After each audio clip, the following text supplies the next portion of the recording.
So beautiful. So yeah, it's that's And what I here's the second piece of the marketing. Just let me get it out of my yeah, head before say, listen, we're not calling to sell you ads, right, right? We've never had a brand sponsorship in the history of our little media company here. right. We're reaching out to you proactively to potentially be our first. And here's why. You might not realize it, but for the audience that we serve, we argue that we are by far the most differentiated channel for Aura to that audience. And here's all the data and information about that.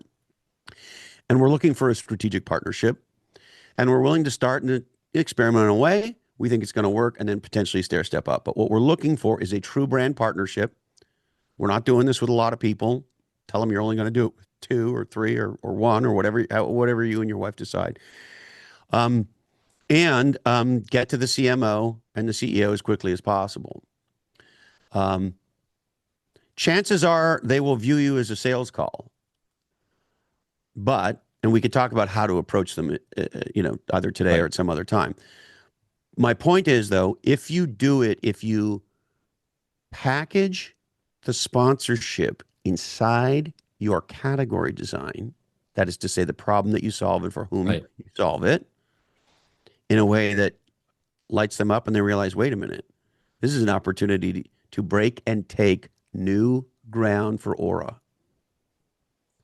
Then you're not a fucking website or an influencer selling impressions. I know, I know. And You're not in that donkey business. no, our subscribers trust us. They really Yes. trust Jody and I. And if we tell them this is what you should do, they'll do it. And it's not like a high ticket item, but it changes your life. And I heard you talking to Jill about if you really believe this when you look in the mirror, then you're good. And I'm thinking, sure, we use this all day long. I Hey, mean, my Markham. greatest thing, if I can get a nap at 3 o'clock from 3 to 4 and it registers on the ring, I get this buzzer that goes off and it's like, oh my God, your numbers are so much better. And it forces me to really take good care of myself. Like you said, as we get older, we go like, I don't want to keep screwing up my life. It's now time to get healthy. And we talk about this all the time naturally. This isn't an ad we drop in. It's just organically in half of our videos. So Hey, Markham. yeah. One, if you haven't read the mini book, or you can jam with Pirate Eddie Bot on this, is what I'll give you the precise one, but one of the category science ones where we talk about super of one is a super of nine. Okay. That before you go to Aura, like all of Christopher's stuff is perfect, but the reality of But here's the real answer. Keep going, Eddie. what I'm hearing you describe is no, this is assuming advertising is a business model that you want to get into now, and there is a way of doing it, as Christopher was saying, like when you believe in it so much that you're marketing from a missionary perspective, not a mercenary perspective, right? So that, and Yes. that's I believe you is that the broad theme is the great old Peter Drucker quote: you can't if you don't measure it, you can't manage it. And that there's probably aspects of, if the problem you're solving for is the greatest, retirement life that is non-financial, and so, whether it's longevity, feeling high energy, feeling rested, health, and all that kind of stuff, there's an aspect to that of measurement so that you can manage it. And my thought process is you're going to go through the same exercise of sizing the prize as Christopher was talking about, and he's exactly right. It's your 200,000 people probably feel like 2 million Gen Zers because of the age range, not just the income that they have, but the wealth transfer that they have as well. Like it's just off the charts high.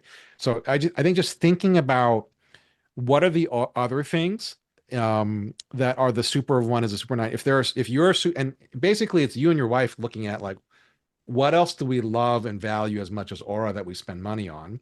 You create a network, you make that list of things, you do a little bit of math, and then as you pitch Aura, I think you'll have two things. The category science will help you size the right way to talk about it's 200,000 people that I make it up, each probably have millions of dollars of assets that they're going to spend or transfer, Right. and that number becomes ginormous at that point. And then secondary, so one, you frame, name, and claim the value of your audience. Two is that you set up for them, like, it'd be one thing you go to Aura and I don't know who their next competitor is, right? And say, I'm going to pick one of you two and you put them off against each other. That's not super cool. But if you said, look, my supers are Aura, 8 Sleep, or other things that give you great sleep, other kind of, experiences and transformations that are equally, they're substitutes for Aura at some level, not directly, but because they allow you to get the same outcome. Then you get a little bit of the velvet rope experience of like, Aura, we would love to have you, but you're just part of the equation that we're of the solution and the lifestyle that we're offering. You can be first, but if you choose to dilly dally, there will be others ahead. So there's a little bit of Yeah. that could be very helpful as well for you. I mean, the funny thing is, and then I'll stop. This is great. We get contacted all the time by companies that want to do affiliate programs, and they're hearing aids, walkers, beds that move around, showers that have No, the no, doorways no, in. no, no, no, no, no. I know, I know. It's hysterical. No, I know. I'm just no. I know. It's hysterical though. These offers we get, and you just delete the emails. It's hysterical. People out there that want to be part of us, and it's like it doesn't make any sense. We're not that kind of channel. So Yeah, no, and don't listen. If you ever get confused about that shit, I'm not confused. I am not. good, because we will unconfuse you. I am not confused. It's just funny. It really is funny. No, It would be I mean, funny we get if the same you- kind of donkey shit all the time. You should see the fucking people who try to get on a podcast. It's like, Yeah. It would So be I funny wanna- though if you talked about it, Markham, and made fun of it, and just you don't have to name the companies by name of just because there is name something them by about. name. Or you could do that too. Right? I would do that. I would do that. Jill just put up Whoop. There's probably a half dozen, and there's new ones coming out every day. What we love about the Aura Ring is you wear it, you don't even know you have it on. Whoop's a bracelet, and there's a bunch of them. But we Is love Aura Ring a because we public company right now. Are they? we are have they 5 still in- years of experience using it. It's like just part of our culture. Is Aura still a private company? I think so. They're based out. here's I think another they're thing. based out of Sweden. Oh, do you know what the Swedish for brassiere is? No, what? Stop them from flopping. Oh, come on. That's fucking funny. Come on, Bree. That was funny. I got Cartiga on that one. It's the only Swedish joke I know. Okay. That was great. Thank you. There's one other piece to this really important. So I want to underscore the big learning. A super of 1 is a super of 9. Mhm. So if I'm a super of non-financial retirement planning, if that's the category, Yeah. to Eddie's point, if you were to do some analysis of your supers, okay, and you were to do some research into, okay, well, if you're a super of this, what else are you the super of? Right. And you had some data around that, now you begin to open doors. And most people don't understand a super of 1 is a super of 9. And when Eddie and I first met, Eddie does the following with me. He says, hey, how do you take your coffee? And I say, black. And he goes, oh, okay. He says, do you drink alcohol?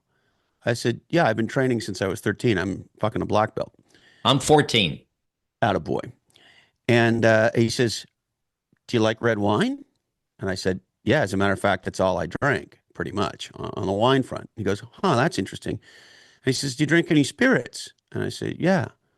And he said, well, what do you drink? And I said, bourbon. And he says, you take it neat? And I said, who the fuck are you? Right? He said, I'm somebody who knows a super of 1 is a super of 9. And if you like black coffee, you like strong drinks, et cetera, et cetera. Last weekend, I took my nephews to Nashville to see the Patriots play the Nashville Losers. And I did a whiskey tasting tour while I was there. And I took this photo in the whiskey place. Let me see if I can share my screen. Take a look at this. I should have fucking bought it. I just forgot to, but I did take the picture. Can you see that? Yep. Coffee black, bourbon neat. So this is called Nelson's. They're the first distillery in Tennessee, and whether they know it or not, they know who their customer is. They know their customer is a super of one, super of nine. If you like strong black coffee, then you probably are going to like our bourbon. And so to just tie a bow in all of it, if you were to go and do the super research to figure out who the top, that the likes and adjacencies, category adjacencies, super of one, super of nine, of the top roughly 10% of your subscribers, you would come up with a landscape that would show they're technologically advanced and that they're probably investing in longevity technologies above and beyond what most other people are as a cohort, as a group. By the way, because Now you Markham, got something. the Aura folks would, obviously they love the money.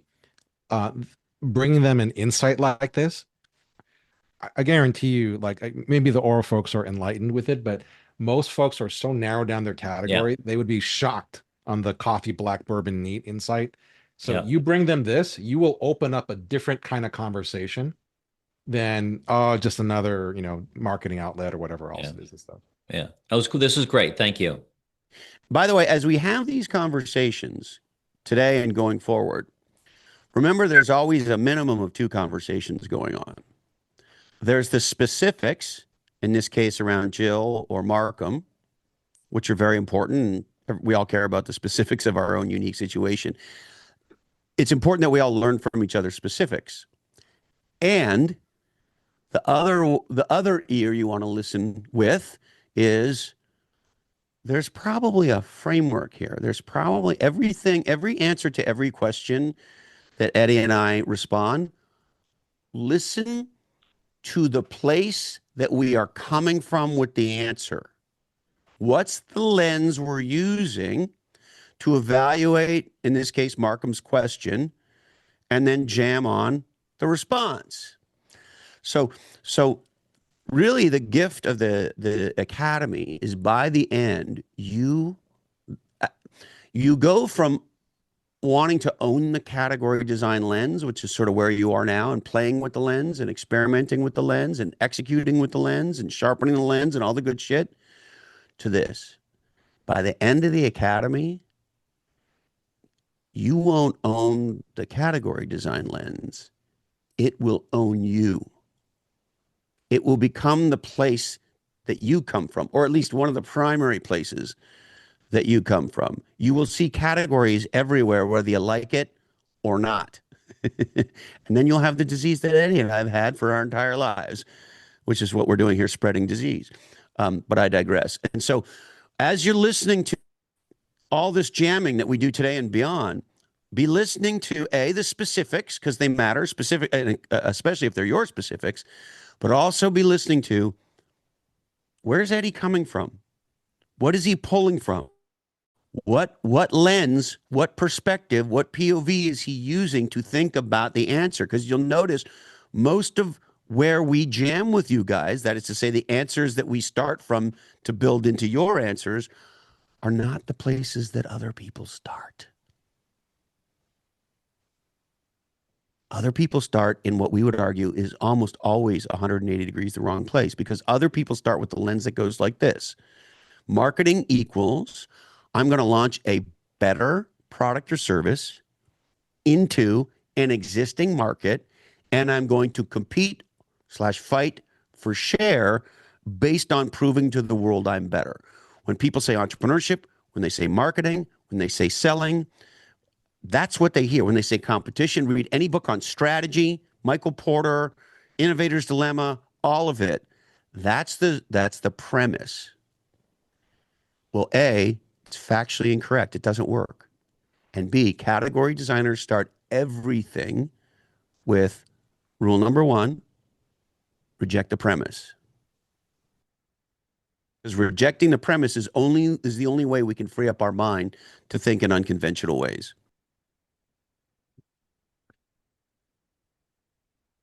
All right, Kit, do you want to go next? Okay, I guess. Um, just to comment on what Chris just said. Yeah, that's already happening to me. Like, there's been 3 or 4 ideas that I've had. Sorry. Well, yeah, I know it's pretty awesome though. I've talked to people and it's stopped them. Like it's literally gotten people to be like, "Hey, let me get lunch with you and figure this out," which is interesting.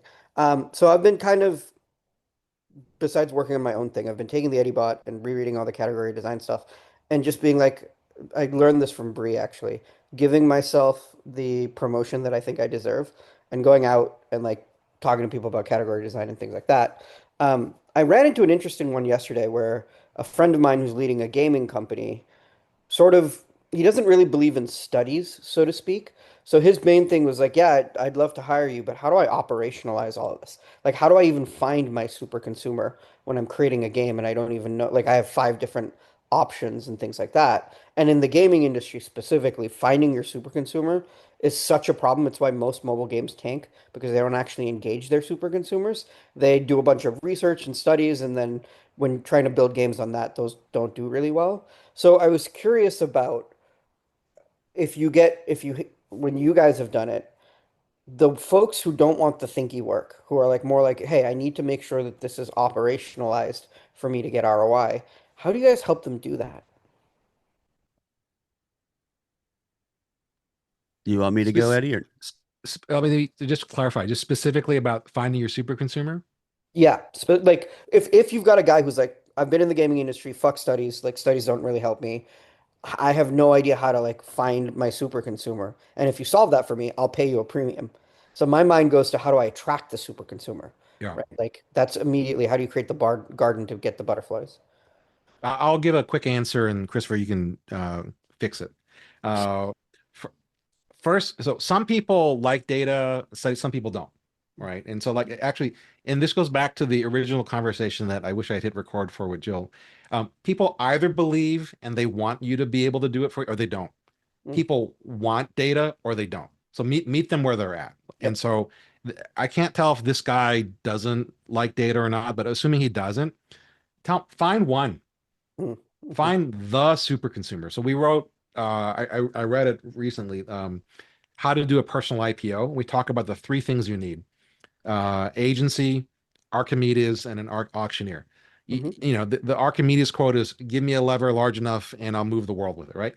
You just need one, and it's the person. And when so and when they say, well, what does that mean? Like, what? Find somebody who is the North Star representation of your super. They're not all of them, mhm. and talk to them, have a conversation with them, and be humble enough to learn from them about it, right? Yep. And so some people are kind of EQ, and anecdote driven. Some people are data driven. If he's the former, find one, have a conversation, and then well, how do you know if it's a super? Like, look, it's the people who spend the most money, spend the most time, and spend the most emotion with you. Any of those three things get you there. They probably have told 20 other people about your game. They Correct. spend a crazy amount of time on it. If you were to, I don't know if it's a freemium model, if you were to create $100 version of it, like we created $100 book, they'd be first in line to buy it, Yep. type of a thing, right? So you just need one. For the others that are actually more data driven, and by the way, the one can be incredibly powerful. It's just, hey dummy, you're looking at a dev thing. What does Kit say about it? Yes or no? Like, oh, okay, like that, and like some of the greatest founder entrepreneurs are themselves the super. Like Yep. Steve Jobs was Steve Jobs because he was himself the aesthetic super he was solving for, right? And Yep. so that's really, really important. Otherwise, from a data perspective, it's you got a couple ways of doing it. If they have direct connection with their customers, rank just rank them, on spend, time, or emotion. They given that it's gaming, they probably can tell time, like who's spending the most time on the game, and you just need to filter for spending or some other variant of that, right? Um, if they don't have, and then, the more extreme you go, the book had 10%, go to 1%, go to 0.1%. You're going to get some crazies. You're going to learn a lot from them, right? And so go to the extreme on the data. If you don't have data, the super geo is the best way of doing it, which is like, okay, what are the zip codes where this kind of category, my category is off the chart, and what's going on there with it? Like what's up with, all the people who are buying the coffee black bourbon neat shirts and the like, right? And and some people will react differently to the find one, find your top 0.1%, or find the zip code that is the top of it. Doesn't matter how you get there, right? You need to meet them where they're at. People learn differently, and then find one that they will actually stick with. And once they see wins happening, like, heck, man, now that I talked to the one, or I'm hanging out in the zip code, decisions are way easier because they have such a strong point of view. I'm like, oh, okay, I will do this and not that. So I just, the data is not important. Belief is important, and getting them to behave differently is important. Meet them where they're at and get them there as quickly as possible.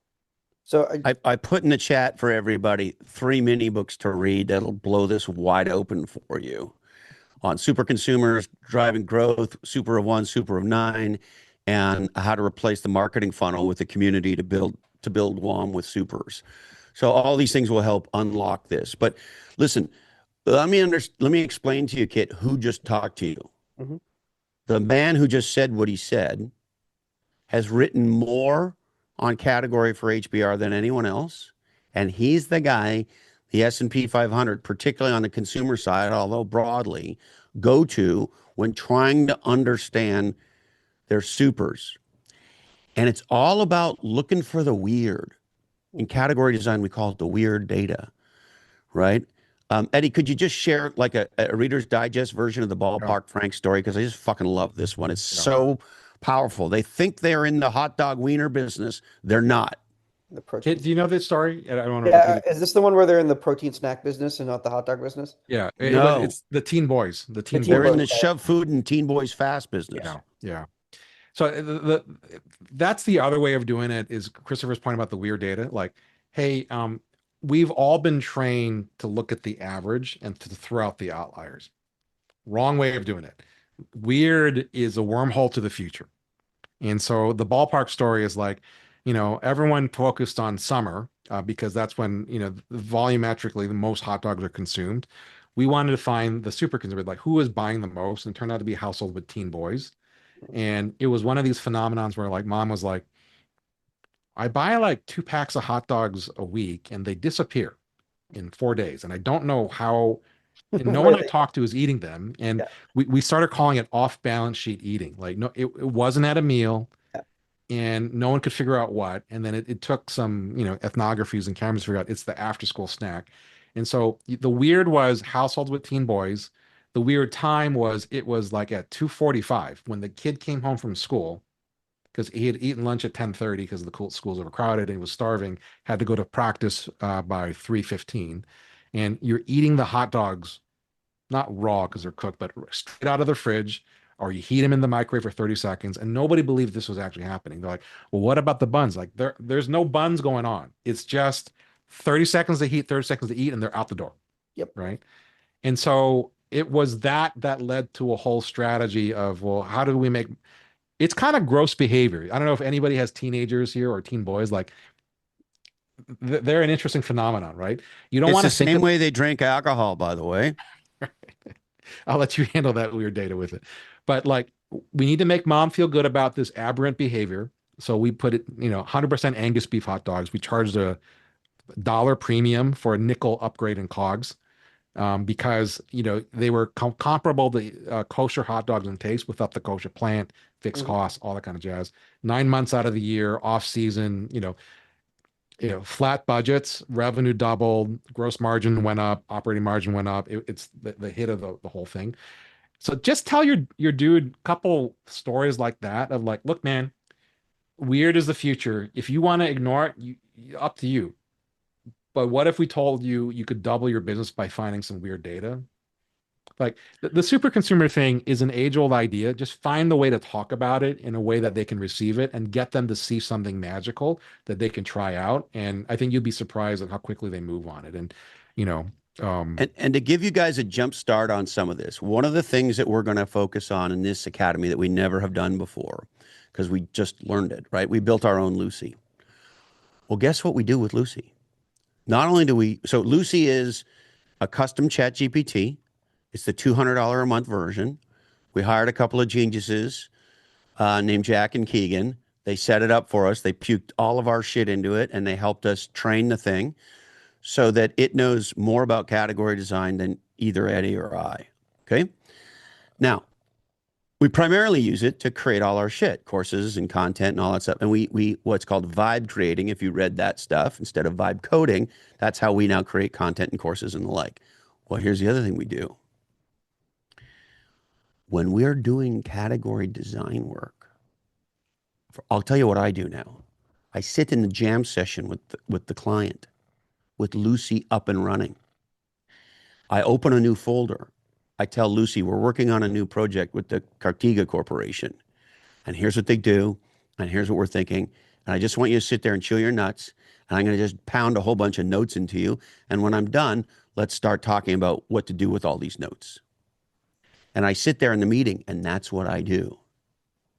And so when we get to the part of the conversation, we're talking about framing the problem, and they're giving me all their ideas. I'm sitting there like this. I'm banging it into Lucy. Lucy's giving me ideas back. I'm saying, hold on, Lucy, not yet. I just want to capture everything. She says, okay. We go back and forth and get back and forth. Then once I think I have enough, in the meeting, I begin jamming with Lucy. We can do a category design, high-level overview that used to take 6 weeks in 2 days with Lucy. And so my point is, if you were to do that, and part of what you were putting in there is the ability to think through in your world, thinking about Super 1, Supers 9, how to get to weird data, your Lucy, in a near real-time way, if not real-time way, will start if you say, okay, Lucy, here's what I'm doing. I'm working with this client. We're trying to figure out how to drive their growth. We want to look at super data. We're interested in the weird data that's not necessarily obvious. These kinds of things might be the things we're looking for, but we're not 100% sure.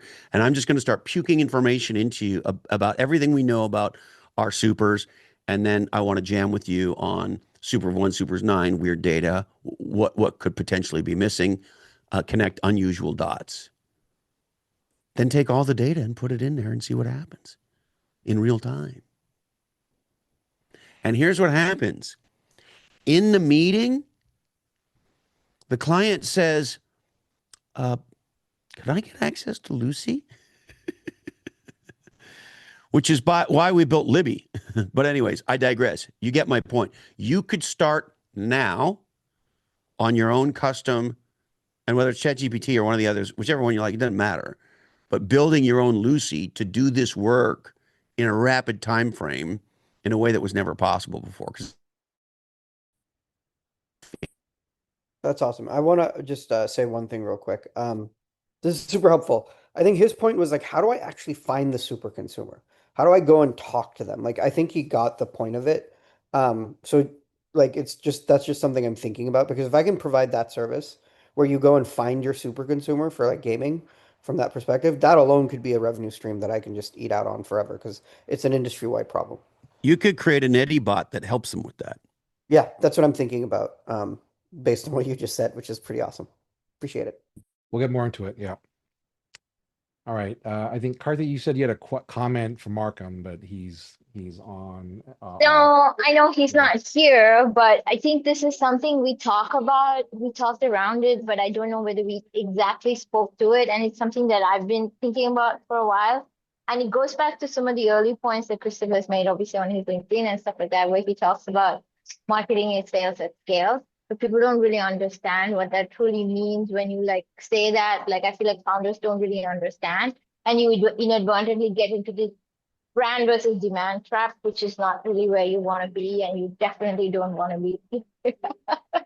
I know how you feel about brand. That's what we call a nose-picking conversation. Exactly. Makes you a nose picker. So I think part of what like Markham obviously needs to include in his proposal, which sounds like a no-brainer, but we always miss saying it, is that part of what he's doing with his channel is he's unlocking like aspirational value for Aura, because now he's sort of setting the tone to say, when you're retiring or when you want to lead that certain lifestyle, part of what you want to include when you're thinking about that lifestyle is an Aura rate.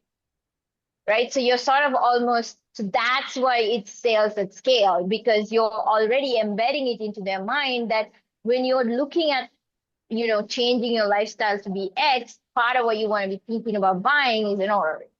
So that's not brand. That's why category creation is marketing, is sales and scale.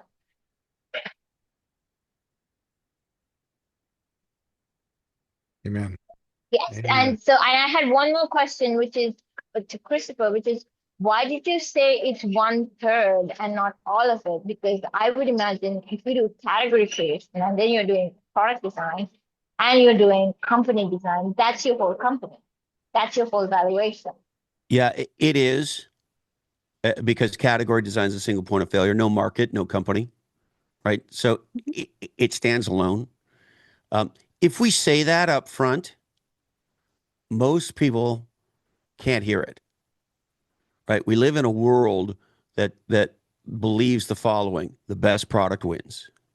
We live in a world that says the following: the best brand wins, et cetera, et cetera. And so when you tell somebody that a concept that many have not heard of or don't know much about, category design, is the most important thing in business, they have a real hard time believing you. And so it's true, we do get there over time. But if we start there, this stuff's hard enough for people to believe or to get into. The unlearning required for category design is meaningful, right? Because we've been trained to compete, not create. And creating is terrifying and competing is comforting. As crazy as all that sounds, it's just the way the human brain is. We can get into why. So you're absolutely right. And we still want to stair step them up into, oh, it's all about category. Because without category, you can have look, the Segway was one of the greatest, most innovative products ever invented.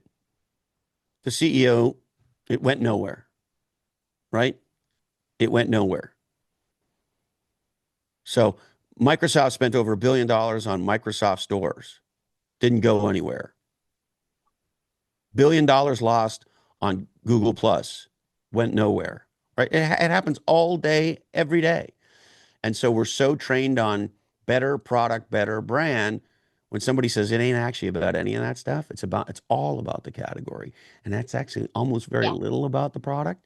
They can't hear it, right? Liquid Death proves it's all about the category. It's fucking water. In a blind taste test, 10 out of 10 people said it was water. It's all differentiation from category, but most people can't hear it. They don't understand they're in the water business. Yeah. I see Sylvia, and then there's the mysterious Bree Clark, who does not look like a Bree Clark, but can you rename just so that we know who you are? And I don't know, Sylvia, if you want to share how your strike went. I don't know if you, some of you may not know. Sylvia, can you explain your category? But also, I hope you have a picture still of Christopher, this might be the greatest lightning strike from a baking standpoint I've ever seen. I think Sylvia made cookies with the faces of all of her prospects on each cookie or something like that. So we'd love to hear. Tell us about your category. Tell us how your strike went, and then you have your question, I think, right? You're on mute.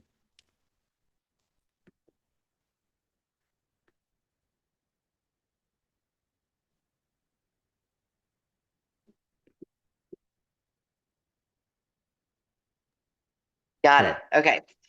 So I had my first lightning strike last week. I blew $20,000 on credit cards I did not have to buy a conference spot at Architects. They have a construction specifiers. So those are the type of architects that write the program plans for not the drawings, but all the written quality that goes with it.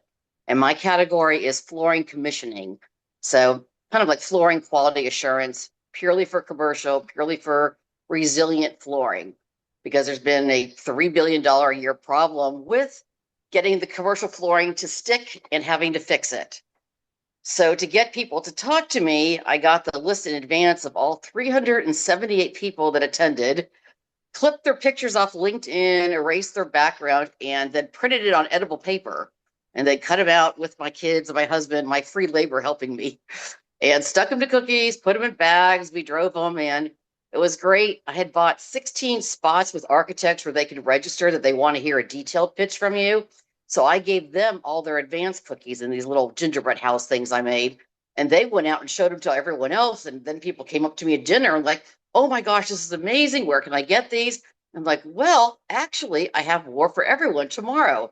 So the next day I set up my table, and then everybody wanted to come talk to me because they wanted their free cookies. And I had so many nice words because it was my first time at this convention and participating. And it really seemed to get across what we're hoping for, the give generously. You know, I didn't put any tagging for my category. I had a little sticker on the back of the cookie just of what my category, independent flooring commissioning by my company, Certifloor. And I mean, people asked questions, they had handouts. And then at the end of the session, I had a 10-minute talk I could give. And I got pushed off stage at the end because I had 22 people ask questions. And they told me I had to leave so somebody else could talk next, finally. But it was pretty good. I have a follow-up with the person who's the architect that does all of the Mayo clinics, and another architect who does all of the data centers for all of the General Motors and Ford plants and their design factory. So that's a lot of square footage of flooring. So hopefully it'll turn into money. So how but they're how not my many actual leads do you come customers. out? So how many cookies did you make? 378. And how many look like they might turn into leads? Gosh. So in my speech, I had a free giveaway, which was my QR code to download this new Yep. spec section, and 45 people downloaded it. So that really was my question, part That's a two great on one. Jill. Yeah. I do strongly believe in the no sell sell. That's my type of, I like just being a problem solver and, hey, if this works for you, great. But do I follow up with these people who downloaded it because they had to give me their email Yes. address for me to send it to Yes. them? Okay, how? Absolutely. So What do I I'll say? I'll give you a quick cheeky answer, Sylvia. Okay, Like, good. go get that Ford GM money now while they have money. So go get Yeah. it. They're not going to Yeah. be long for the world, but so go get anyway. But It looks like Tesla's about to announce some giant numbers. Is that right, Eddie? yeah, when There's GM rumors is out there that they're going to GM crush. stock is up 15% because Wow. the rumor is they're going to offload their EV business. They've given up on the category, but anyway, so Donkeys. go get that money from those guys while you can. All right. I think you're doing it, Sylvia. Like, by the way, this is so great. Such a great Thanks. lightning strike.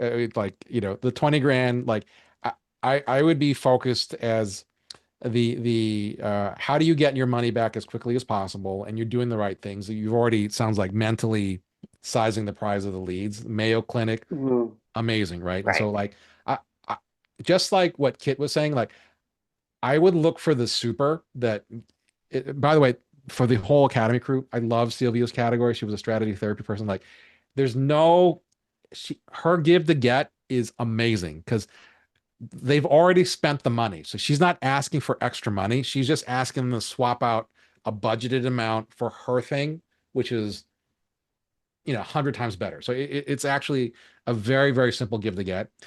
I would prioritize two things: speed of outcome of your 45 leads, who can get you the quickest outcome that you can talk about, and secondly, word of mouth. And so, because you just need to knock down one or two of the 45 that you can use to get the others to feel like, hey, and I don't know what your capacity looks like if you could do all 45 now, or there's your time is limited, or how many you can take on at any given time. I would speed about how quickly can you get an outcome that you can brag about and talk about on their behalf, and who's going to generate the most word of mouth. If you do that, the others will fall like dominoes. I had probably 75, 70, right in that range, people that all posted it on LinkedIn and linked their cookie to me. And they were all people that I'd never had met before in my life. So they were really nice things. And I was on people's podcasts and said, we know made it big when they put your cookie on their face. So they really kind of internalized it as, hey, this is about me. But thanks, Sylvia Bowman from Certifloor. I appreciate the cookie. And it was really nice. Well, and here's another thing that you're doing. Here's a lens thing for everybody. Have you ever seen a competitor, or even just a company that's in no category related to yours at all, do some legendary marketing execution, and you go, fucking A, that was legendary. Why the fuck can't I or we do that? That's what you want. So what Sylvia just did, she did legendary marketing because it was different. She made them personal cookies in her fucking kitchen. And did you say with your kid? Well, yeah, my adult children, my husband. Yeah, Took well, days. I need all hands on deck. right. Pirate analogy. But it was like everyone is helping mommy now. That's the way it goes. And so there's two things that happen. They get the cookie. They go, oh my God, this is great. And who are these people who sent me the cookie and all that? But then the other thing that goes on is this is genius, simple, cost-effective marketing. Why the fuck aren't we doing cookies around here? So whenever we go to execute something, there's a great question to ask. Ask yourself, is this legendary? And if it's not, you might decide to do it anyway, but you have to make a decision to do non-legendary. Because what do most people do? They go to a trade show and they set up a booth and they give away an iPad and they do all the same shit that everybody else does. What does Sylvia do? Sends them personalized cookies. Legendary, different marketing that works for you, but also makes them jealous about their own shitty marketing. Actually, to that point, Sylvia, the first thing I would do, now that I think about it, take a victory lap. I don't know if you've done it yet, but like, and you can do it your way. You're not going to be over the top, whatever. I am so overwhelmed by the response. Thank you, thank you, thank you, and just tell your story, right? Just like we started out, like in the more vulnerable, and you can, you know, however you want to go with it, right? You know, I spent money that I was scared to spend. I didn't really have it. I baked cookies with my husband and my adult children, and I explained the whole process. And then I got pushed off of stage because I had a line of 22 people wanting to talk. I got 45 downloads and I got 75. And just say, I am so thankful and I am overwhelmed. And just everybody, I will get to you when I can. Please know that you are important to me, but I am trying my best to get through the list. So if you have an urgent need, please raise your hand and let me know if I need to move you to the front of the line. You do Awesome. all of that. And oh, and by the way, if you would like a cookie, tell me, and the next time I'll see you at the next trade show or whatever else it is, right? Like you do all of this, and number one, you know, odds are someone, you know, we will help you take it viral, so you get even more earned media about this. Like if you haven't, there's a podcast and a mini book we did with Ryan Megan of Dude Wipes, the CMO, and he talks about the A through G steps to take something to go viral. You are sitting on something that could explode. So make sure you amplify all of that. Take your victory lap and let the people know, the 45 downloads, the 75 people, let them all know I'm trying my best. But if you badly need to cut the line, I will let you cut the line, but just. Okay. So here we're on a really important point. Everything legendary that you do is content. And one of the things the Dude Wipes guys have taught us, and our friend Laura Reese, the princess of positioning, she's the daughter of Al Reese, the godfather of positioning, Reese and Trout. We love her. She's got a new book out that's fucking fantastic called The Strategic Enemy. She wrote a book a while ago called Visual Hammer that's fucking unbelievable. We love Laura. And as a side note, her dad died several years ago, and unfortunately we never met him. But one of the things that Laura told us when we met her is that her dad was a huge fan of our work, which means everything to us. But anyway, turn it all into content. Laura says the Dude Wipes guys are doing the best consumer marketing of anybody in the country right now, and we agree with her. So here's one of the learnings from those guys. They say the way you go viral in the digital world is to do something legendary in the analog world. So what do? They get a Mini Cooper and they paint it with their branding and they put a giant poop emoji on top of it. And they declare it's the Mini Pooper. And they drive it around, do silly things with the Mini Pooper. They video the whole thing. They have the impact of whatever stunt marketing thing they're doing in the analog world. And there's whatever 100 or 1,000 or whoever sees that. But the truth is, they're doing it to create viral in the digital world, because when they release the videos and the photos and they tell the story, like Eddie just told you to tell the story about the Mini Cooper at the event and the this and the that and the Mini Pooper, ta-da, right? Now they get 1 million views or whatever they get, right? Or they convince the NHL they want to put their logo on the side of the boards at the hockey game. And the NHL only lets people do logos, not taglines, not anything else. And they say to they fight it out with the NHL, and they say, no, we want to do something fun, right? And so they convince the NHL to do something they've never done before, which is to have a provocative tagline on the boards. And it's got the logo, and it says something like, Dude Wipes, keep your crease clean. Protect your crease. Oh, protect your crease, right? Because where the goalie is called the crease. And they pay whatever they pay for that. They get whatever exposure they get for that. But then they use what in category design and lightning strikes we call the multiplier effect, which is they take that and they turn it into a massive amount of digital content, which has meaningful more lift than anybody who ever saw the Protect Your Crease ad itself. And so when we go to do an execution, we want to do exactly what we're talking about here. We're going to blow 20 grand that we don't have to try to produce a big breakthrough in flooring. And when we go do it, we're going to capture everything about what we do. And then we're going to use that as content. And if you haven't read this, I encourage you to. The content about the content is more valuable than the content. Said in a different way, the content about your marketing success is more important than the campaign that got you the marketing success, because it multiplies the marketing success. And then you become known in your industry for two things. A, category queen of fucking super ding dong flooring, and B, the greatest marketing company in the category called fucking awesome flooring, or whatever the category is. You follow me? The content about the content is more important than the content. The marketing about the marketing is more important than the marketing.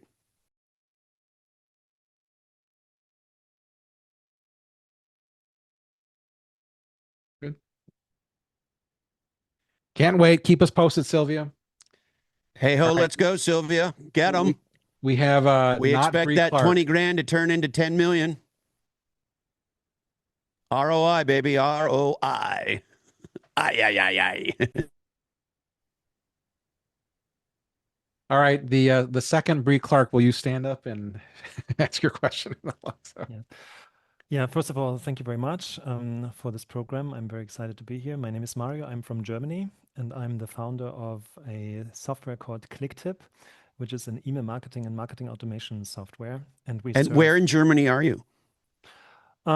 We are remote first, so we are basically spread out all over Germany. We don't even have an office. I personally live in Bulgaria, so our entire team Oh, is, the Bulgarian part of Germany.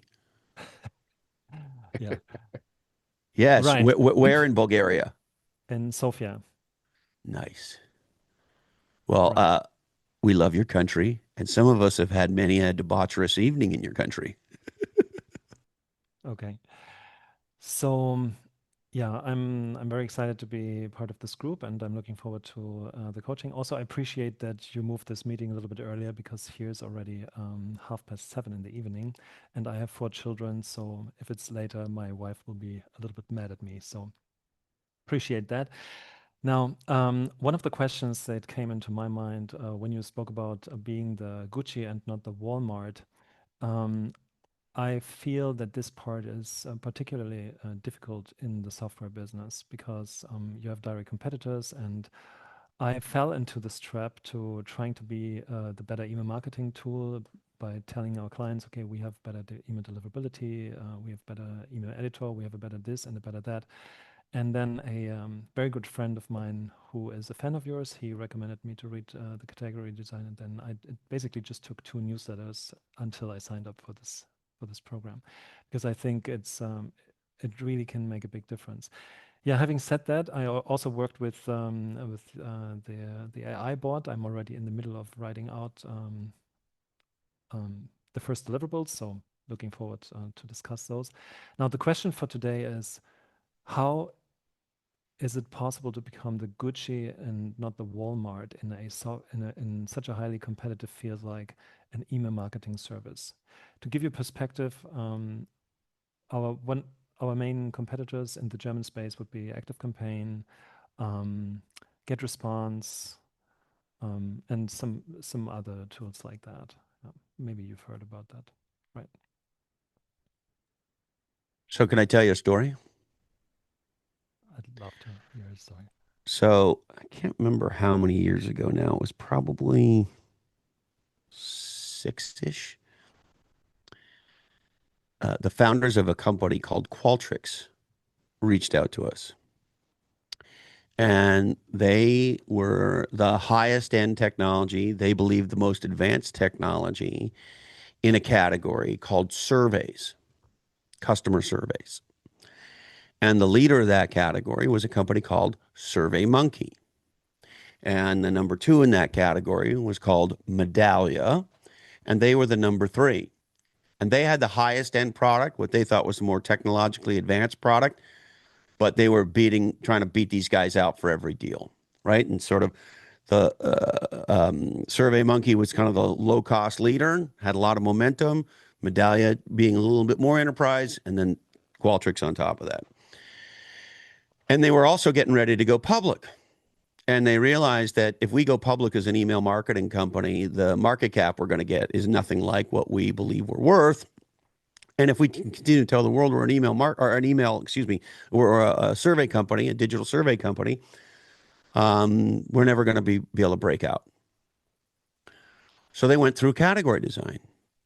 And of course, the critical part of the beginning of category design, Mario, is framing, naming, and claiming a problem. So she who owns the problem becomes the solution. And the challenge you have right now is you are talking about, I would imagine, you tell me if this is incorrect, the problem in roughly the same way as other folks in email marketing. Correct? So here's what Qualtrics did. First I listen, or do you want me to respond to the question? Let me give you a little bit more, and then we'll jam. Mm-hmm. So they went through this process, and the super consumer piece matters a lot. Understanding who their supers are and what is really the problem they're trying to solve. Why do I buy a survey? Right? I don't buy a drill because I like drills. I buy a drill because I need holes. Right? So what's the hole? They went through the whole process, and the insight that they had is what we're really telling people is what is the experience their customers are having with them. And then they realized there's a number of constituents that matter. There's customers, there's employees, there's partners, and there's investors. And if we want to build a healthy, long-term successful business, I need to understand the experience that all of those audiences, constituencies that I serve as a company, how do they rate my experience? Not just my product or service, but what are they saying about the experience and the value they're getting? So once they had that aha, they realized we need to reframe the conversation, not around surveys, but around experiences. And they invented a problem called the experience gap. That problem allowed them, and they said the solution was experience management software, or XM for short. So they changed the whole conversation from a nose picking, hi, would you like to do a survey of your customers and see what they think about you and your product, to a strategic conversation with a CEO that says, do you know where your customers, partners, employees, and investors rank you in terms of experience that you're delivering to deliver the value or not? And if you don't know that, you don't know if you're going to hit your numbers. You don't know if you're going to be able to drive any growth. You don't know if you're going to be able to drive any WOM. You don't know if your employees are going to quit. You don't know if your investors are on the verge of selling stock or buying more stock. Because why? You have no ability to understand what's actually going on with the 4 key constituents that matter to drive the growth and future success of your business. And they shifted the conversation from a nose-picking survey conversation to a highly strategic conversation around experience. after they did that, and I could walk you through all the details if it matters, Mario, there were 3 founders, a father and 2 sons. One of the sons, Ryan Smith, was the CEO. After they shifted from surveys to experience management, all 3 of them became multi-billionaires. And today, Ryan Smith owns the NBA team, the Utah Jazz. And I believe he owns an American, or no, what you'd call a football team, what we'd call a soccer team. And he's now the category king of fucking Utah professional sports because he took all of his Qualtrics money and he bought all these sports franchises, right? And his father and his brother are also billionaires. And guess what? SurveyMonkey is flaming out, what we call doing donuts in the parking lot. And Medallia is The Walking Dead. And so my point in sharing that with you is you're stuck in what's called oh, fuck. Am I still here? Did I go away? Yes. No. Yes. No. Bean just put his paw on the computer. You're stuck in what's called the existing market trap. And what you want to do is figure out what's the real problem that we're solving with email marketing. Because actually, no one cares about email marketing. What do they care about? Right. So these are very valuable thoughts. May I comment on this? Of course. Okay. That's what we hope you do. So I spoke to my super consumers personally, and first of all, who is ClickTip super consumers? These are ambitious, results-driven experts who market and monetize their knowledge, selling products that target the very same kind of success-oriented experts that they are by themselves. So in Germany, Austria, Switzerland, I would say ClickTip among this group has already a very big market share. I would even say we are the market leaders with these super consumers. And the problem that I can hear from them is they want to become independent from the social media platforms. So they have their organic outreach, and they also run pay-per-click advertising. Now, the pay-per-click advertising becomes more and more expensive, so they want to build their own email list to be independent from the social platforms. Now, with their email list, they face one big problem, and that is the bigger the list becomes, the lower the open rates and the less engagement they have. So when they had 1,000 subscribers on their email list, they had an open rate of 50 or 60%. When they had 10,000 subscribers on their email list, they had 23% open rate. Now they have 50,000, and they're happy if they ever have a 2-digit open rate. Now, the problem that they don't understand is that right now we have engagement-driven, AI-powered spam filters with Gmail and Hotmail. So all of that they care is the engagement from the users. So if I send an email out to 100,000 subscribers and I have very low engagement, for example, less than 10% open rate, then Google thinks, okay, 90% of these users are not interested, so I'll put them in the promotion tab or even in the spam folder. And so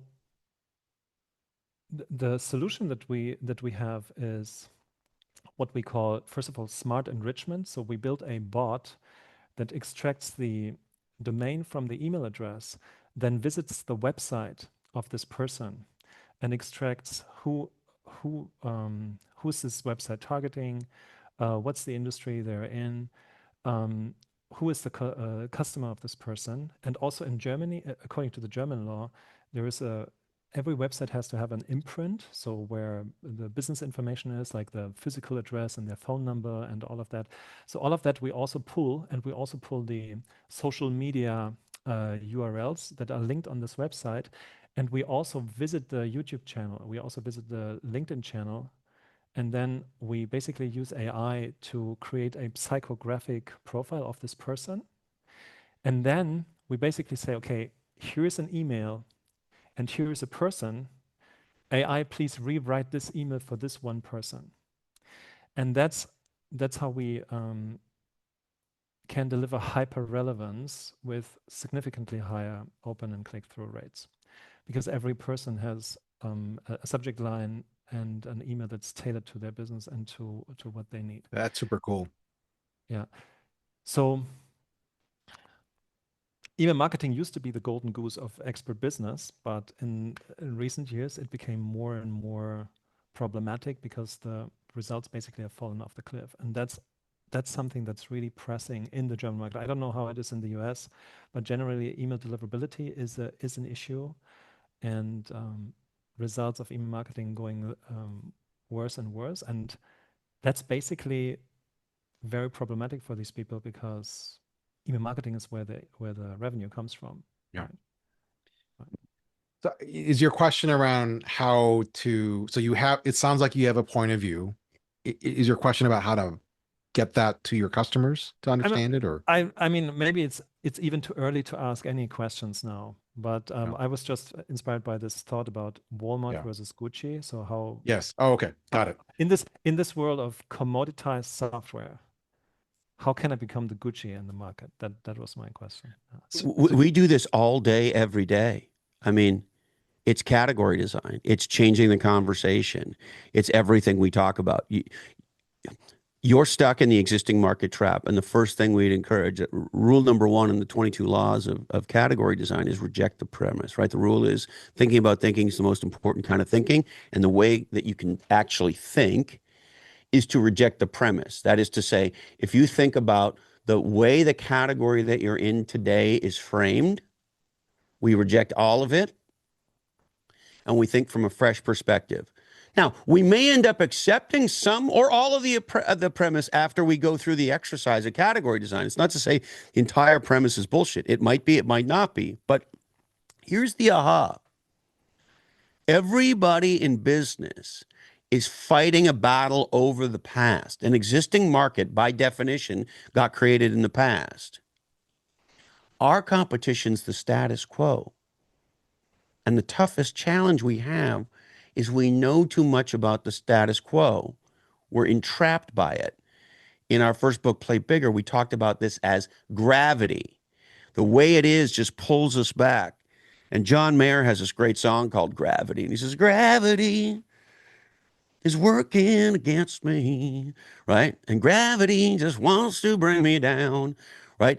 That our expertise in the status quo category market that we're in is our biggest barrier to thinking about what could be possible in the future.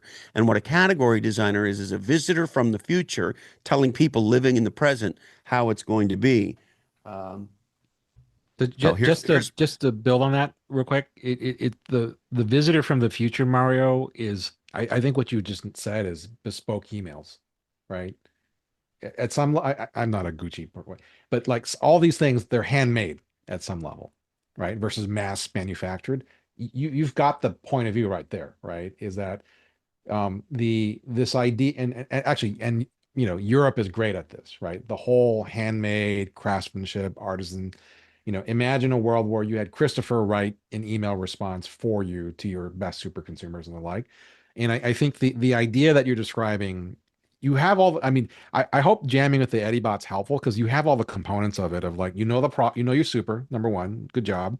You know, their problem. They want agency. We just like, you know, Christopher and I and Bree and Kat, like we are aware Substack is a frenemy at some level. Like we know that the platforms work for us, but we know that at some point we will probably want our own platform to not be controlled. The spam filters are the last grasp of the existing market, the current market holding us back from the freedom that we all want. And the solution to that as you grow is bespoke at some level. The problem of bespoke is that who has time to write 50,000 unique emails and the like? You're offering a solution to that that's totally radically different. And what sounds to me is a bit of the Jill conversation we had at the early outset is like, are you charging enough so that people wake up and say, the heck is Mario want to charge us that for? Oh, it's bespoke. Well, that makes sense. Just like you would assume a handmade Rolls Royce is not going to cost the same as a mass manufactured Toyota Corolla and the like. But I don't know if this is scratching at the itch that you're describing, but it seems like you have all the right ingredients to it. Yeah. Okay. I don't know if that's. Yeah. Let's call it a day for today, and I will take your thoughts, and then Hold on, one more thing. So we ask as part of being an academy that we have the permission to kind of push each other around in the dojo, right? I'm a martial artist. And if you want to train martial arts, sooner or later, you got to get on a mat and get whacked. So I'm going to whack you. Your belief that you are in a highly competitive market that's hard to differentiate in is your biggest problem.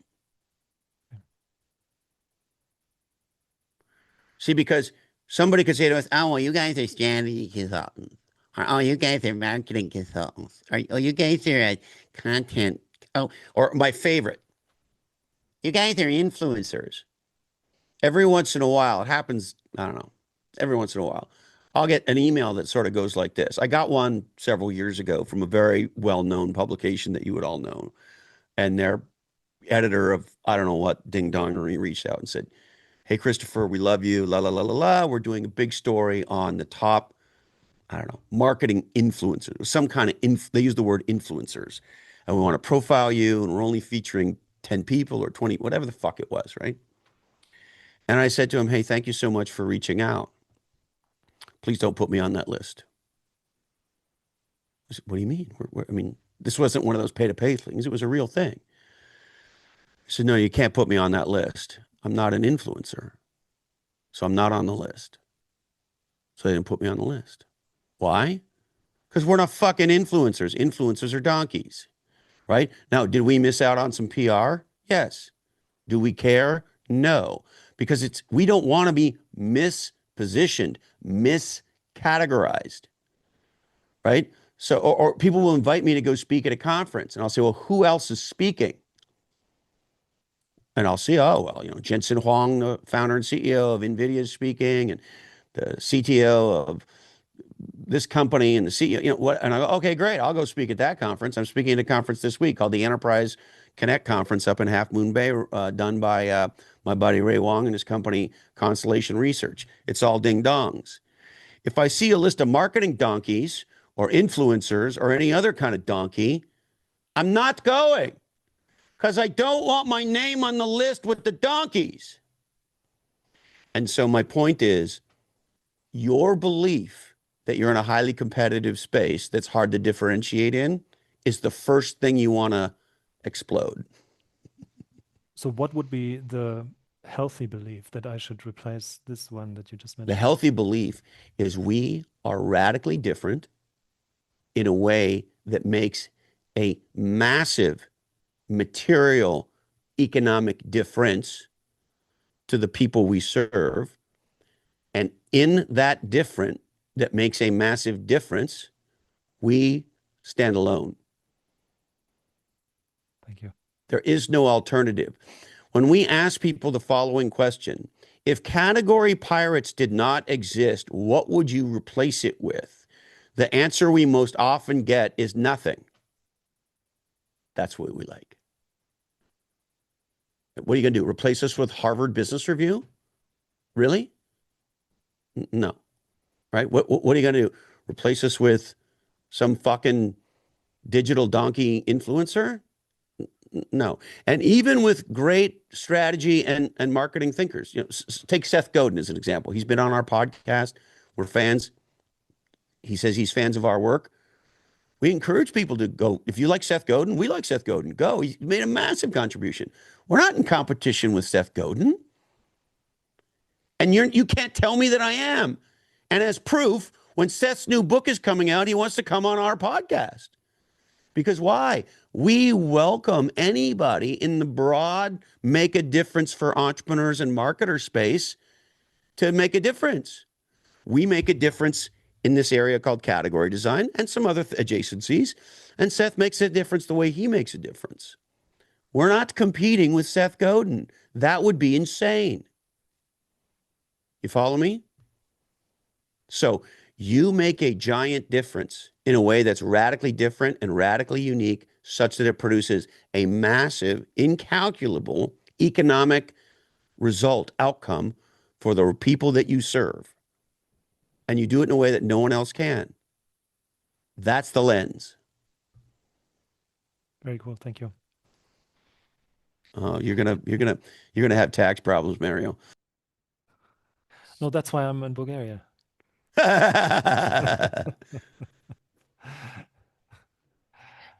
Hey, Christopher. Oh, I'm sorry, I didn't mean to interrupt. Hey, Don, I'm so stoked you're here. You made Hey, I'm it. stoked to be here. I did. Thank you So, so much for taking a chance on us. oh, this is a good bet. And just from hearing my colleagues here talk, it's clear. So I I'm trying to put a category design thinking on what I'm doing. And so any initial guidance so I can come in with a running start would be helpful. The I have been a CEO 6 times in the, I'll call it 0 to 50 million revenue size life science companies. I have been brought in by investors to run those companies, so not a traditional pathway. The reason they had performance improvement or restructuring type problems, which led me to sort of like, well, what did all these companies have in common that made it necessary for me to be brought in? And I used to describe that in terms of they screwed up go to market. And more specifically, they screwed up the early stages of go to market in that they didn't figure out the customer, the market context, the customer demand, and the unique value that could be added. So now I'm trying to say, Just let okay, me interrupt you there, Don. yeah, What you just said is they got category design wrong. hmm Did you hear that? elaborate to make sure I did. What's the last 2 or 3 sentences you said? They bring me in because they got XYZ wrong. What's the XYZ? Say that again. Well, I said go to market because that's how I used to No, I define it. understand. Use legacy languaging. Say exactly what you just said. Because they screwed up the customer, the market context, the customer demand, figuring that out, and developing unique customer value offerings. That's called category design, Don. That's what that is. Okay. Who do they Okay. serve? What problem do they have? Why is that problem valuable? What the value of solving that problem? Why is that problem urgent?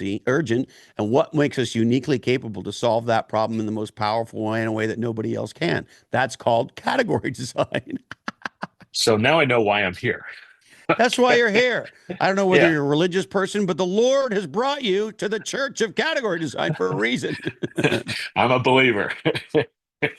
um, so I've I've been looking for a way to define the problem that is different from all the other crap that's out there.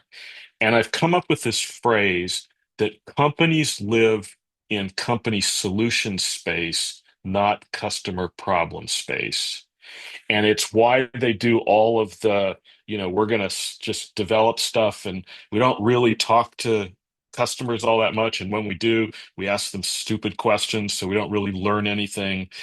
And so the hook I'm offering this with requests for some initial feedback. 70+% of product offerings flop or fail outright. There's all sorts of data about that. And yet nearly 100% of executives think their products will be successful. And that's a fundamental pathology that expresses the difference between a gap between reality and expectations, and nobody's talking about it. And so let me pause there. Did that stir any thoughts, reactions? A billion. Fuck. This shit owns my ass. Okay. So, as you're talking, I just Googled to verify this. What percentage of time, Don, do you think the average CEO spends with her customers? Oh, it's dismal. Like less than 10%. It's 3%. So the average CEO spends more time shitting than they do with customers. Okay. No kidding, we're internally focused. No kidding, what we want to talk about is our solutions. Is that the word they use in your world? Mhm. You said they're more solution oriented than problem Yeah, oriented. You said something. we the company are developing solutions that we're going to push into the market instead of understanding customer problems that engineer pull from the Correct. customers. And that's why we say 90% of everything we've ever learned about strategy, marketing, competing, all that stuff is 180 degrees wrong for exactly that reason. So I don't say this like an answer, Don. I say this as a start place to blow open thinking. It's all about framing, naming, and claiming the problem. You said you're a 5-time CEO? 6. 6 Yeah. time, even better. So, and you brought in to do how many turnarounds roughly since being an operating CEO? Oh, if you count the COO roles, you're up to Yep, count them 8. all. Yeah, and a couple CFO roles. So yeah, close to 10. 10. Okay. So let me just try something. So this is where we'll shift analogies from dojo to studio, rock and roll band playing in the studio. This is where we're going to pull out the guitars and the drums and the basses. And you just laid down a riff. That's what you just did. Yeah. Right. And I'm going to take that riff and I'm going to play it and I'm going to add some snaz to it, some flash, little finger picking like Eddie Van Halen. Right. So, well, you see, how many years have you been an operating executive, roughly, Don? Over 30. Yeah. And it's life sciences is how you describe it, or Well, how life sciences since 83, life 1983. sciences. Okay. So I've been a life sciences C-level executive, including CEO, for about 30 years. Mostly focused on startups, which, as you know, is the toughest phase. And my area of expertise is coming into startups who've stalled for one reason or another. And here's the pattern recognition I've gotten over those 30 years. Almost everybody falls into what you could think of as the solution trap.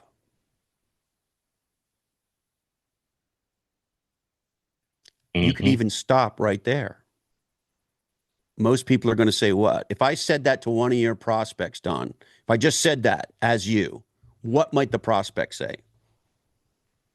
They would actually agree if they really understood things at one level deeper, because all their words are solution trap. But I just did a webinar this morning with 12 companies, and they thought they were being customer centric, and yet they were talking about how they take their solution to the market and We don't push it. want you to be customer centric. Fuck customer centric. That's dumb. We want you to be problem centric. Yes. And so in our last book, The Existing Market Trap, we did a bunch of category science research and we looked at all of the investment that's been happening in AI. We took the stats around 90x% failure rates of startups. We connected those dots and said, listen, we're about to lose $13 trillion of investment in AI in the existing market trap. And people go, what? Once they say what, you got them. Because they say, well, what is the existing market trap? Well, and then there's a phrase we use all the time. It changes the way people listen to what you say when you say it. You say, well, Sylvia, as you know. And then what comes out of your mouth after the as you know in category design speak, Don, is called a POV. As you know, most people in life sciences fall into the solution trap. And the trap, simply stated, is we must, to be successful, obsess about our solution. We're in a highly technical field, obviously a science field, a research-oriented field, a field that can take many, many years to even see if we have a potential for a product that might work and serve a customer set. By definition, life sciences has to be one of the most solution-oriented categories, mega industries in the world, because it's deeply technical, highly researched, highly experimented with, et cetera, and in many cases, highly regulated environments. And so it's not a mistake that people get over-rotated on the solution. And here's what they forget in life sciences. Nobody buys a solution until they agree they have a problem. And the more urgent, the more strategic, the more important the problem, the more time, money, and energy people will invest in the solution. And the biggest mistake that gets made in 0 to 50 life sciences startups is they focus on the solution and they market their solution. Mm-hmm. Turns out the companies that create the market categories of the future in life sciences don't do that. They market the problem. Yeah, so let me just add an anecdote to that. I'm Yeah. currently working with one of the top 10 pharmaceutical companies in the world with their innovation program. So there's a handful of technical teams. So I'm riffing on your point that it's science driven. And I was brought in to help them figure out how to find the buyer and the needs of the buyer, i.e., other budget centers internally who will be convinced to care enough to be the economic buyer, or a staffer that will be an adoption influencer. And so what we did is, you riffed on jobs to be done a bit when you said the whole and stuff. So I'm a huge jobs to be done guy. So we developed, what's the job for the innovation teams? It's to demonstrate the feasibility of their technology platform. What's the job of the economic buyer? Okay, hold on. Let me stop you right there. Yeah. What you just said, false. That's not the job of the innovation team. Okay, tell me more. The job of the innovation team is to understand the most strategic problems and come up with the most powerful solutions in a unique and differentiated way to produce a material breakthrough in value for people experiencing that problem. That's the job of the innovation team. Look, Drucker taught us this. The job of a company is to deliver value to a customer. Right. Right. And so, look, we fall into this trap too. We're obsessed with our product. We love to geek out on category design, right? But category design is only valuable in the context of driving Don's business, because otherwise it's an interesting conversation, maybe, but not really. And so let me, yeah. So I may have done part of what you just said, because I said, okay, what's the job to be done for your economic buyer? It's to identify viable drug candidates. And so you have to figure out, you can do your science that'll demonstrate the feasibility of your platform, and you'll end up going nowhere. You need to go talk to these. And so I'm helping them figure out how to talk to the economic buyers and adoption influencers to figure out what their most important and least satisfied needs are that would make them say, I want to own that project Right. when you're done. Does So- that? Yes. Now we're on it. So we're always trying to walk a line between understanding the super where they are today, very powerful, and the more we get into the weird super, the better. So if we take a traditional, okay, business is really simple. You just got to ask customers what they want, listen to what they say, and give it to them. Okay, well, if that was true, everybody would be Elon Musk. It's actually not fucking true very much. That methodology is only valuable for helping you understand what existing customers want in the next release, which is very valuable, right? If Range Rover wants me to ask how they can improve my Range Rover, I got a bunch of feedback for them, right? Mm-hmm. What I don't have is, what does the car of 2050 need to look like? I don't know that. I'm a consumer. I'm trapped in the way it is today, right? I'm in the existing market trap. And, Jobs was famous at this, right? Our customers don't know what they want. We tell them. So there's some line we're trying to act between being responsive to the market and also understanding that the faster horse thing, Henry Ford, what my customers want, I'm not going to build faster horses, right? So we're trying to walk that line. But my guess is most of your customers, because they're most businesses, are trapped in a faster horse world. Yeah. And that's not going to produce a breakthrough. That's really what Faster Horse is telling me is, how do I improve my existing solution? Hey, Donald, I'm sorry I missed the earlier part, but having done a lot of life sciences work myself, is that you can just tell them we are, as a category, bad at identifying problems. We know this, right? Like, some of the top drugs in the space were accidents.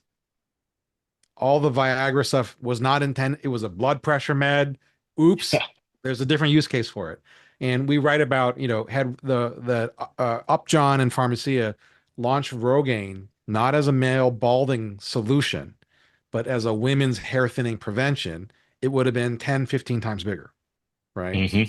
And so we have a quote in the new quotes book that we have coming out is, take the current problem and just do the opposite on the who, when, why, where, and how. The complete insanity of it all. And because most people in life sciences are so linear, stuck in the existing market trap that Christopher's saying, that, hey, what if we just solve this to the opposite gender? Like you may know, like in the hair loss space, Propecia was a pill women are not supposed to take. Women were taking it because the hair thinning problem was way bigger than any risk of pregnancy and this and that they were like. So it like all the rules are off because the category itself, it's so ingrained. And so and I think to Christopher's point, you got to judge your audience for how willing they are to accept the fact that the emperor has no clothes when it comes to identifying problems. Like, and you just may have to come up with a different language around it, but just remind people some of the greatest hits, all accidents. We are not good at this. Let's come up with something radically different. Great thoughts. So we can come back to this in a subsequent conversation, but let me just leave you with a thought. So what I'm trying to do is figure out how to get to executive teams and boards and investors to highlight this 70%, 100% reality expectation gap where the problem is solution trap space. And I've come up with an offering that attempts to address those things. And I'm early because I've just talked to now a couple investors and board members, and they're going, oh my God, this could become a performance evaluation tool. This could become, open up the dialogue that I've seen suck at a board level and it could be goal setting, it could be quarterly review conversations, because they're strategy related questions, these 16 statements that I've come up with that are not sort of typically lame strategy kinds of comments. And I'm trying to figure out, how do I design a category that can become a viable business model of great sorts moving forward. Look at the farthest, most extreme points on two vectors, fear and greed. That's what you're looking for, Don. Like if you have an executive team that is like, I'm scared, we're all going to get fired, or I'm the board and we have to clean house if we don't fix this or that, or an investor that's like, why am I in the stock, or what, like fear. Because then they are actually willing to reject the premise, which most people aren't, right?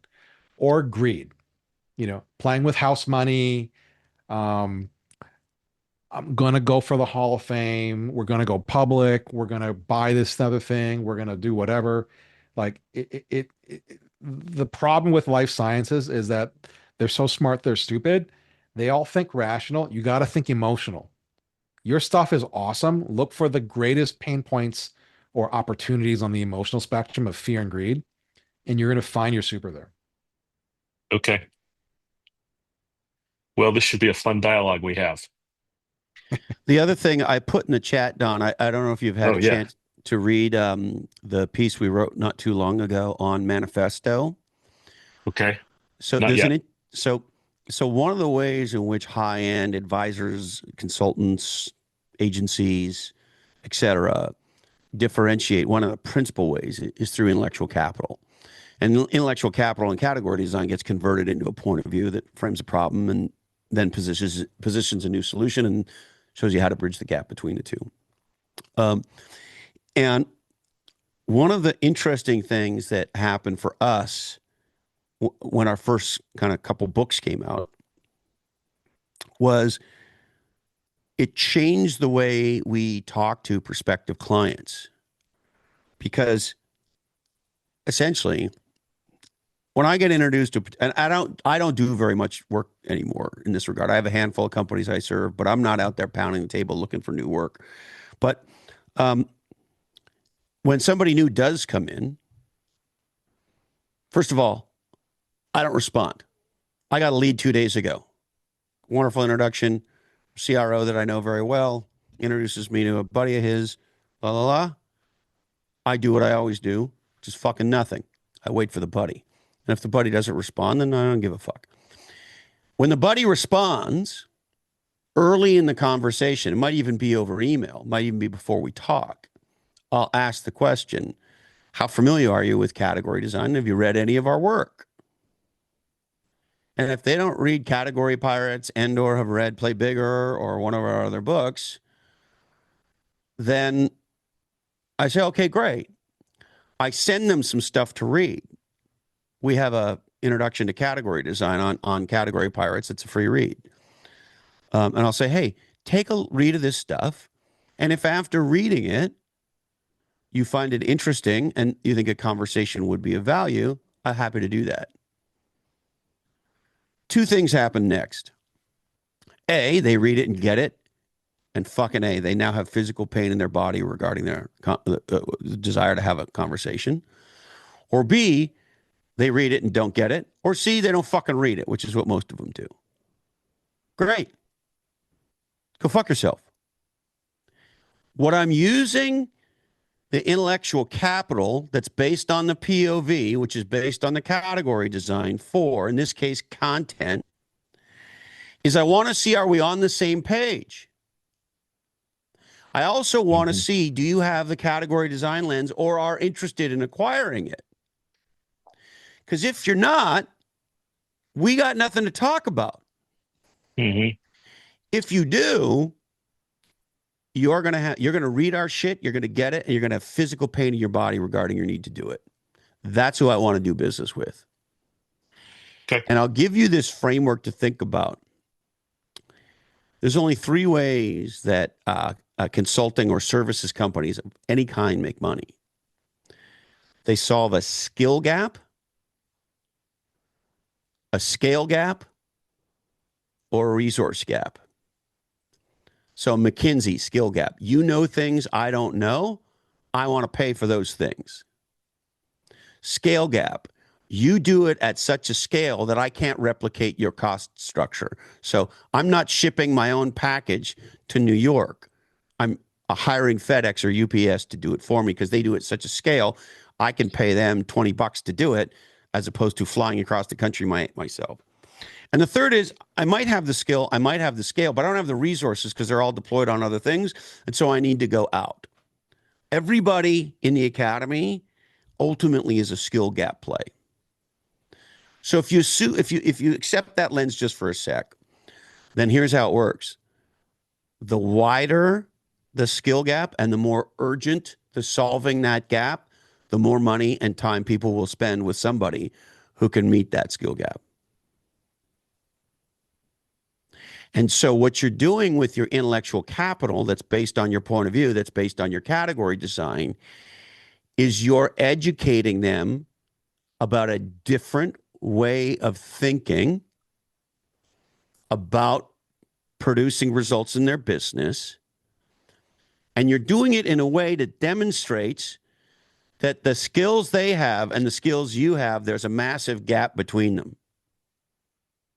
And you're the whole. See, if you get category design and you realize its strategic importance, you have to solve it. You have to do it right now. I got a call a week ago from a CEO saying, I need you immediately. We're doing a fundraising and we can't call ourselves donkey in the donkey space anymore. We need to get this strategic, right? So a funding round in this case was a forcing function to drive a new category design.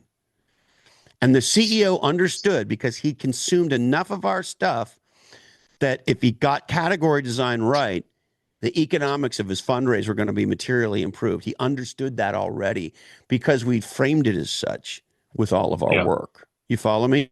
Yeah, I do. And then when somebody says, oh my God, I need this, then what do? They say, who's the category king in this? Well, go out to Google. Ask it, who are the leaders in category creation and category design? Ask it. We know what the answer is. It's category pirates and fucking everybody else. Yeah. We dominate the Case. space. This You is follow me? fabulous.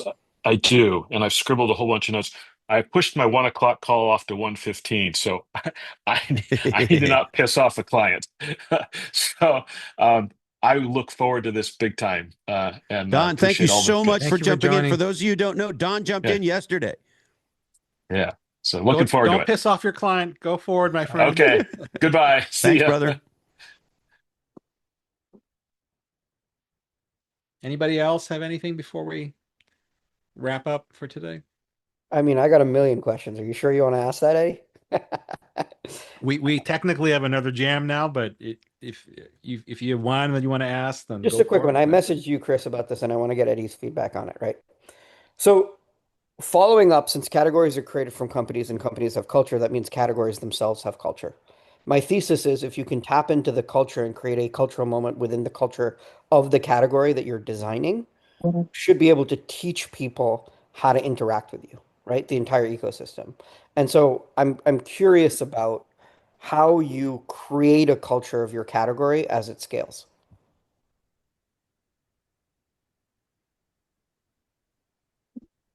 Can you define culture more specifically? Um, on one level, it's the best asset you have to grow, but basically, it's the set of your actioned values meeting your POV and how you actually go about providing the value to the customer, right? The actual mechanics of that. Well, that and you're educating the market essentially how to do that within your space. So if Yeah. you think about Apple's culture, right? Like Apple's culture is very, if you go to the Genius store, I just upgraded my laptop. They actually talked me out of buying the highest laptop. They said, nah, you don't need that. Mhm. So their Apple's culture is design and trust at the same time. And it Yep. teaches you how to interact with Apple. Yep. If you can tap into this, I believe the scale Yeah. of what you can do will explode. Yeah, so I mean, to your point, I would just niche it down more specifically to those three things of which we've written about is missionary, mercenary, right? Yep.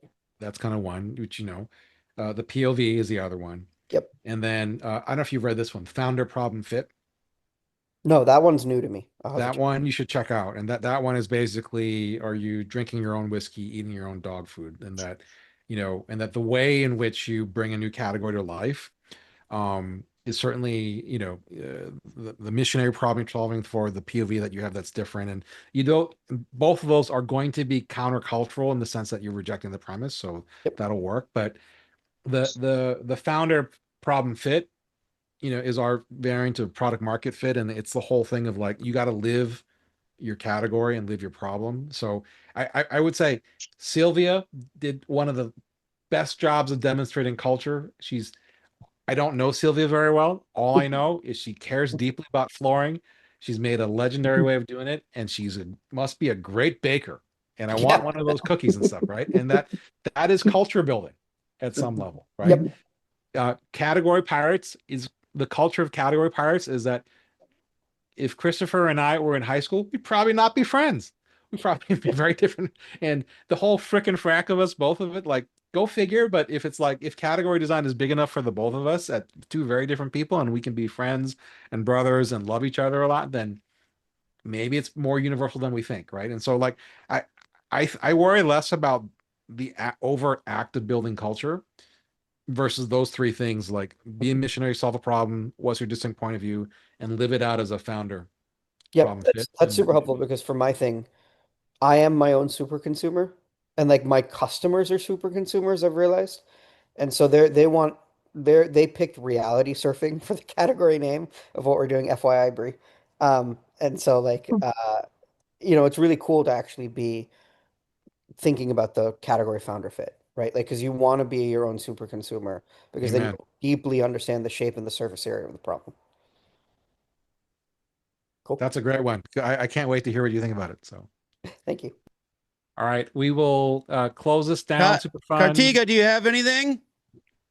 You've been so No, quiet. I'm good. I just like listening to Sorry, you I'm talk. in a- Could you read me Wikipedia for a while so I could just hear you talk?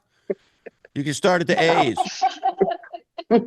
I'm a little quiet because I'm in a hotel in Miami waiting to get checked in, but I did my travel so that I wouldn't miss this AMA. So I want you to know, Kartika, one of my personal goals for the coming year is meeting you in person. Oh, I'm happy to come to San Jose this like in the upcoming couple of weeks if you want me to. Perfect. Let's do it. I'll pin you on LinkedIn. I got to warn you, you know, I'm in love with you. And I say that as maybe the happiest married man you might know, but you are incredible. We've been fans you. for a very long time. Thank you. And I don't even know how tall you are. Are you 6'3", Thanks. 6'7"? I heard you were a tall one. No, I'm not a tall one. I'm like average, 5'5". I don't think there's anything average about you. I haven't met you in person, but I don't think there's anything average about you. That's very kind of you to say.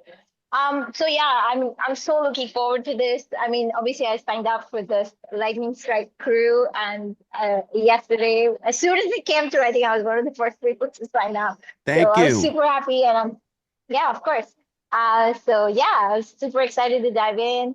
I have a presentation tomorrow where I'm sort of challenging a bunch of university nerds on changing learning and changing how you can bring in AI into learning, because they're sort of resistant to bringing in AI into the university culture, as you know, like in order to change learning completely, not to just develop the It's a fucking disaster. I just this weekend had a conversation with my nephew. His name's Fox. We call him Foxy.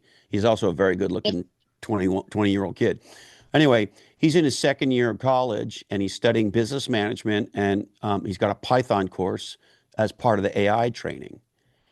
And at the beginning of the AI course, this semester, the professor gets up and says, I've been teaching this Python course for a couple decades, and I don't know how to teach it in the AI world. I don't understand AI, and I don't know what I'm doing, but maybe we can all figure it out together. And then I said to him, have you heard the words agentic and automations? And he said, no, I don't know what you're talking about. I said, what the fuck are we paying for this college for? He's got a dinosaur teaching him AI who doesn't even know. I said, you haven't heard the term the agentic enterprise, the agentic executive, or the agentic future, or the autonomous future, or none of that? No. We are literally shooting ourselves in the future, paying high-end colleges, very expensive, with credentialed professors who get in front of students and admit to them they have no fucking clue about the future. Therefore, I'm going to teach you about the past. His AI class is a history class. But I digress. That is crazy. It's crazy. No, you're not. If he quit college, if he quit college and studied Category Pirates for the next 6 months, he'd have more than an MBA. Unbelievable how terrible these teachers are.